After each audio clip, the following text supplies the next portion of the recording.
तो सुख समृद्ध विज्ञान चैनल के शुद्धि दर्शकों और सिद्धि लोक के दर्शकों, सादर अभिनंदन करता हूं। आज 7 दिसंबर 2021 है और कल 8 दिसंबर 2021 है। कल अगहन यानी मार्गशीर्ष मास की शुक्ल पंचमी है। इस पंचमी को ही प्रभु श्री रामचंद्र जी महाराज माता जानकी यानी सीता जी का विवाह जनकपुर में हुआ था। इस अवसर पर आप सभी लोग अपने अपने घरों में सुबह और शाम श्री रामचरितमानस का जो श्री राम विवाह प्रसंग है और धनुष यज्ञ का प्रसंग है, और वहां से लेकर के धनुष के यज्ञ की तैयारी, राम लक्ष्मण का आना, धनुष यज्ञ में भगवान श्री राम द्वारा अजगो धनुष को तोड़ना, परशुराम का आना, इसके बाद में राम के विवाह और भांवरों तक की कथा को आप श्री रामचरितमानस में पढ़ें, सस्वर पढ़ें, घर वालों को पढ़ाएं। अगर ना पढ़ सकें तो YouTube पर भी आप उसको देख सकते हैं। YouTube पर आप रामानंद सागर कृत रामायण सीरियल के उस प्रसंग को देख सकते हैं जब प्रभु श्री राम जी का विवाह हुआ। ऐसे विवाह पंचमी को आप मनाएं।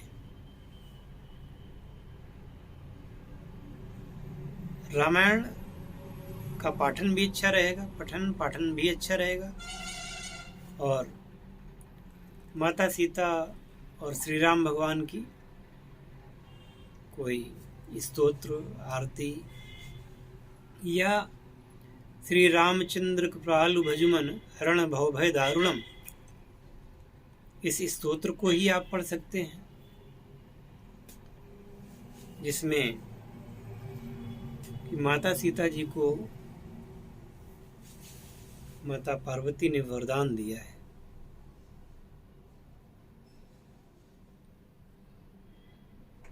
कि जैसा वर चाहती हो वैसा वर तुम्हें मिले।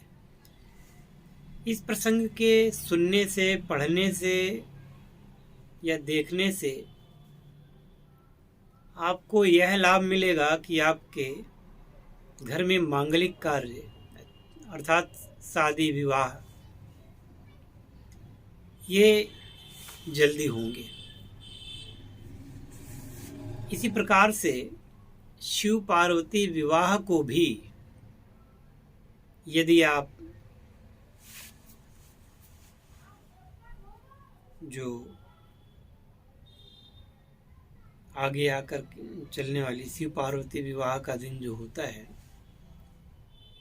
त्रयोदशी के दिन होता है, और उस दिन को शिवरात्रि कहते हैं। तो महाशिवरात्रि, वैसे तो हर मास में शिवरात्रि आती है, उसको मनाते हैं, लेकिन आप शिवरात्रि, महाशिवरात्रि जो आती है उस दिन भगवान शिव के विवाह का वर्णन सुनिएगा, पढ़िएगा, देखिएगा। इससे भी आपके घर में मांगलिक कार्य संपन्न होंगे। अब कहने के लिए तो वीडियो आप देखेंगे और कल भूल जाएंगे, लेकिन अगर इस बात को ध्यान रखेंगे कि माता पार्वती और भगवान शिव के विवाह को उस दिन याद करना है जिस दिन उनका विवाह हुआ था, तो महाशिवरात्रि है। प्रभु श्री राम का जो विवाह हुआ है माता जानकी के साथ में, माता सीता के साथ में, उसकी तिथि विवाह पंचमी है। इनको ध्यान रख करके इन दिनों यदि आप कोई भी इस प्रकार का कार्य करते हैं तो सीधे आपके जीवन में फ़र्क ज़रूर डालेगा। जिन लोगों की लड़कियों की शादियां नहीं हो पा रही हैं या बच्चों की शादियां नहीं हो पा रही हैं, वह लोग ये क्रिया अवश्य करें। बाकी उस दिन आप मिठाई भी बांट सकते हैं, अन्य पर्वों पर भी तो आप बांटते हैं। और याद रखें कि ये विवाहों का इस समय चल रहा है, तो जिन लोगों का विवाह पंचमी के दिन होगा सौभाग्यशाली होंगे। लेकिन आप लोग निमंत्रण जाएं, बढ़िया भोजन करें, लेकिन याद रखें कि उसमें जिस पदार्थ में लहसुन और प्याज का प्रयोग हो, आप उन चीज़ों को न खाएं। हो सके आपसे तो आप व्रत कर लें। व्रत करेंगे तो महाशिवरात्रि की तरह ही व्रत कर सकते हैं, और उस दिन आप दिन भर श्री सीताराम जी के नाम का जप करें। जय सिया राम, जय सीताराम, सीताराम, कुछ भी आप इस प्रकार से नाम ले सकते हैं। और ऐसा करने से आपके जीवन में निश्चित तौर से प्रभु श्री राम की, माता जानकी की कृपा होगी। यदि आप चाहते हैं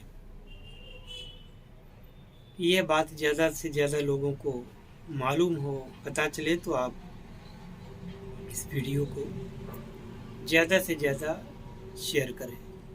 और चैनल को अगर अभी तक सब्सक्राइब नहीं किया है तो चैनल को सब्सक्राइब कर लें, और इन दोनों चैनलों को, क्योंकि इन चैनलों पर आपको समय समय पर दिव्य साधनाओं के बारे में, ऐसी साधनाओं के बारे में जिनकी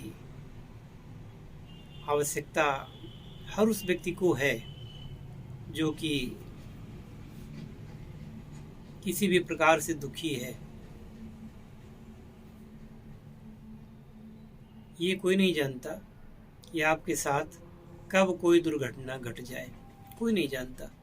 पहले से यदि आप साधक हैं, पहले से यदि आप शरण में हैं किसी की, चाहे वो शिव की शरण में हो, राम की शरण में हो, कृष्ण की शरण में हो, है ना, किसी की शरण में आप हैं और उनके कुछ दिव्य मंत्रों का प्रयोग करते हैं, तो आपको दैवी सहायता समय पर प्राप्त हो सकती है और आप वहाँ पे बड़े घाटे से, बड़े नुकसान से अपने आप को बचा ले जाते हैं।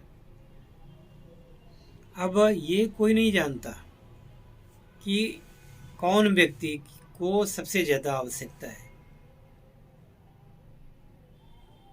कभी कभी हम देखते हैं कि बहुत ही सफल लोग हैं, अपने जीवन में सफल कहे जाते हैं, और उनके जीवन में इतना डिप्रेशन होता है, इतना कष्ट होता है कि वो ऐसा काम कर बैठते हैं कि उनकी पूरी लाइफ, परिवार की पूरी लाइफ बर्बाद हो जाती है। अभी 3-4 दिन पहले की बात है, एक डॉक्टर सुशील कुमार कानपुर में थे, मेरे ही नाम के अनुरूप उनका नाम था, लेकिन उनके दिमाग में क्या फतूर आया। अच्छे डॉक्टर थे, अच्छा कमाते थे, उनके भाई बंधु भी जो थे वो सभी अच्छा कमाते थे, धन संपत्ति में किसी प्रकार की कमी नहीं थी, प्रतिष्ठित परिवार से थे। ओमिक्रॉन वेरिएंट के बारे में पढ़ सुन करके उन्होंने अपनी पत्नी को, अपने बच्चों को जान से मार डाला और भाग गए वहाँ से, डायरी में लिख करके कि ओमिक्रॉन की तबाही को मैं और नहीं देखना चाहता, ज़्यादा लाशें नहीं देखना चाहता, इस प्रकार की। तो ऐसी नकारात्मक बातें बहुत सारे बड़े लोगों के मन में चलती रहती हैं। तो ये नहीं है कि वो सब तरीके से आपको सुखी दिखाई दे रहे हैं तो वो सुखी होंगे ही। इसलिए भगवान की शरण लेनी ही चाहिए। ऐसा भी हो सकता है कि आजकल छिपे हुए लोग होते हैं जो तंत्र क्रियाएं करके लोगों के दिमाग को कंट्रोल में कर लेते हैं, और ये पैशाचिक सिद्धियां होती हैं जिसमें कि पिशाच किसी के ऊपर चढ़ करके उस पर सवार हो करके उल्टे सीधे काम करा करके उसके पूरे जीवन को बर्बाद कर देता है। यदि दैवी शक्तियों के माध्यम से आप अपने आप को सुरक्षित किए हुए हैं तो ये बुरी शक्तियां आपको छू भी नहीं पाएंगी। इतना ध्यान रखें कि तथाकथित आजकल जो अपने आप को भगवान घोषित कर चुके हैं या संत घोषित कर चुके हैं और उन्होंने अपनी लाकेटें, अपने फोटो की लाकेट उन्होंने अपने अनुयायियों के गलों में डाल दी हैं, वह लोग इस प्रकार की किसी आपदा से अपने आप को नहीं बचा पाएंगे। क्यों? एक मर्त्य मानव वो अपने आप को अगर भगवान साबित कर रहा है तो क्या वो भगवान हो जाएगा? चाहे करोड़ों लोग उसके अनुयायी क्यों न हो। मैंने देखा है ऐसे लोग जिसके करोड़ों अनुयायी थे और जो अरबों में खेल रहे थे, जिन्होंने अपने आप को भगवान समझा था, आज जेल की सलाखों के भीतर सजा काट रहे हैं। तो ऐसा अहंकार नहीं करना चाहिए और किसी को भी किसी मर्त्य मानव की फोटो अपने गले में धारण नहीं करनी चाहिए। आप भगवान की फोटो धारण कर सकते हैं, कोई दिक्कत नहीं है। या कोई पत्नी है तो वो अपने पति की फोटो गले में लगा सकती है, अगर बहुत बड़ा शौक चर्राया हुआ है तो, वरना हृदय में रखो, आवश्यक नहीं है। कोई मनुष्य है तो वो अपनी पत्नी को धारण कर सकता है। इसके अलावा तीसरे को अगर धारण करते हैं तो ये पाप की श्रेणी में आता है।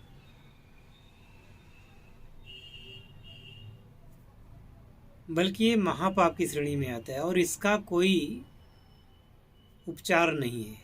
फिर तो प्रकृति द्वारा, भगवान द्वारा उसको दंड मिलना ही मिलना है, उसको कोई बचा नहीं सकता। कहीं आप सोचते हैं कि अमुक की फोटो गले में डालने से और उसकी ये करने से वो मेरे बच्चे की नौकरी लग जाएगी, या आप रोग मुक्त हो जाएंगे, या आपके साथ ऐसा हो जाएगा वैसा हो जाएगा, ये सब नहीं होता है। ये केवल आपके दिमाग को हैक करते हैं और मूर्ख लोग इस प्रकार से उन लोगों के अनुयायी बनते हैं। मैं कभी इस प्रकार की बात को स्वीकार नहीं करता और कभी भी इन प्रकार की जो बातें हैं किसी को करने की सलाह नहीं देता हूँ।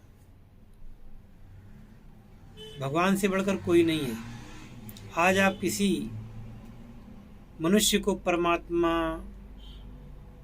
और वो तमाम कहते हैं कि साक्षात विष्णु के अवतार हैं, साकार स्वरूप में आए हैं,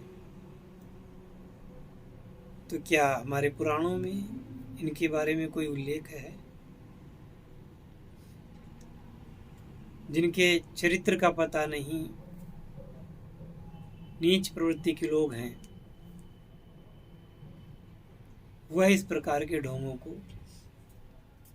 अपने जीवन में उतारते हैं और उनके अनुयायी वो उनसे भी अधिक मूर्ख होते हैं। तो ऐसे लोगों से बचें और ईश्वर के आप भक्त बने। ईश्वर ही सबको देता है। आपके पास त्रिदेव हैं, आपके पास त्रिदेवियां हैं। अच्छे आपके सांवले सनूरने कन्हैया जी हैं, माता जी हैं, लक्ष्मी जी हैं। आप इनकी फोटो गले में धारण कर सकते हैं। या फिर पति पत्नी की या पत्नी पति की, इसके अलावा किसी की नहीं। उससे अच्छा तो होगा कि आप अपने भाई की फोटो गले में डाल लो, अपने पिता की डाल लो, अपनी माँ की डाल लो, पर इन पापियों की फोटो क्यों गले में डाले घूमते हो? खैर, मानना न मानना ये आपकी अपनी बात है। मुझे जो कहना था और जो मुझे कहना है, मैं हमेशा निर्भय होकर के कहता रहूंगा।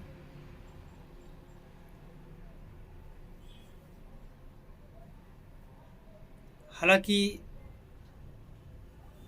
आपको चलते चलते ये जरूर बताना चाहूँगा कि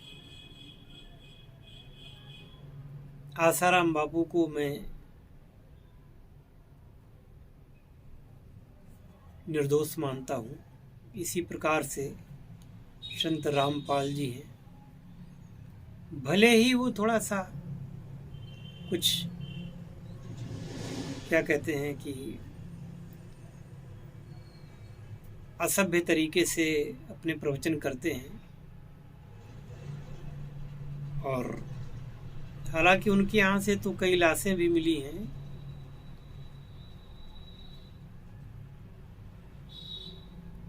उनके बारे में मैं मौन हूँ। लेकिन आसाराम बापू के बारे में मैं बिल्कुल क्लियर बता दूं कि उनके साथ धोखा हुआ है। इसी प्रकार से राम रहीम के बारे में मैं यही कहना चाहूँगा, राम रहीम को सही तरीके से लोगों ने समझा नहीं।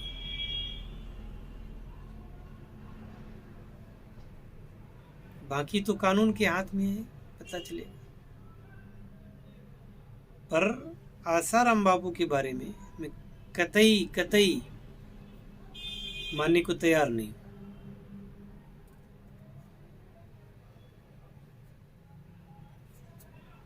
तो इसी के साथ इस वीडियो को यहीं पे विराम देता हूँ। मिलते हैं अगले वीडियो में। जय शिव शंकर, जय भोलेनाथ, हर हर महादेव।